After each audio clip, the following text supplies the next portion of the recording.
খবরদার কেউ একা একা ইফতারি করবেন না। একা ইফতারি করেন নাকি আপনারা?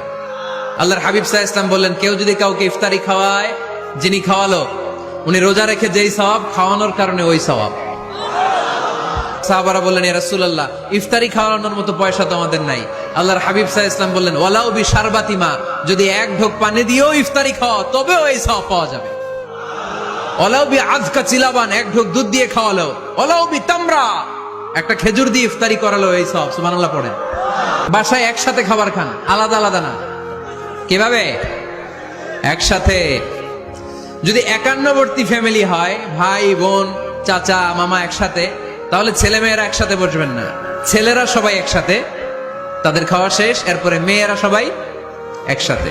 আর যদি নিজের ফ্যামিলি, স্বামী স্ত্রী ছেলে মেয়ে, তাহলে সবাই মিলে একসাথে খাবেন। খাবেন কোন হাতে? বাম হাতে নাকি? আওয়াজ করে কোন হাতে?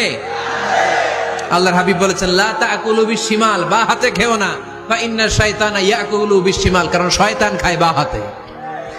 আমরা খাই কোন হাতে? ডান হাতে। খাওয়ার শুরুতে কি পড়বো?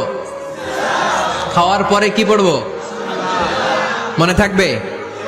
বাচ্চারা উল্টা কাজ করতে পছন্দ করে বেশি। দেখবেন বাচ্চারা ডাইন পায়ের জুতা পরে বাম পায়ে, বাম পায়েরটা পরে। আমার মেয়ে সব সময় এটা করবে। আমি জুতা পরাই দিলে ঠিক, নিজে পড়লে বাম পায়েরটা দেয় ডান পায়ে, ডান পায়েরটা দেয় বাম পায়ে, আর গ্লাস ধরবে বাঁ হাতে, যতক্ষণ আমি না ঠিক করে দিব।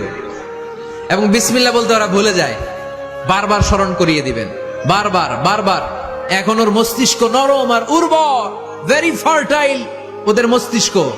যেইটাই ঢুকাবেন, এখন সফটওয়্যার হিসেবে যেটা ইনস্টল করবেন ওটা আজীবন থাকবে। চিল্লায় বলেন ঠিক কিনা?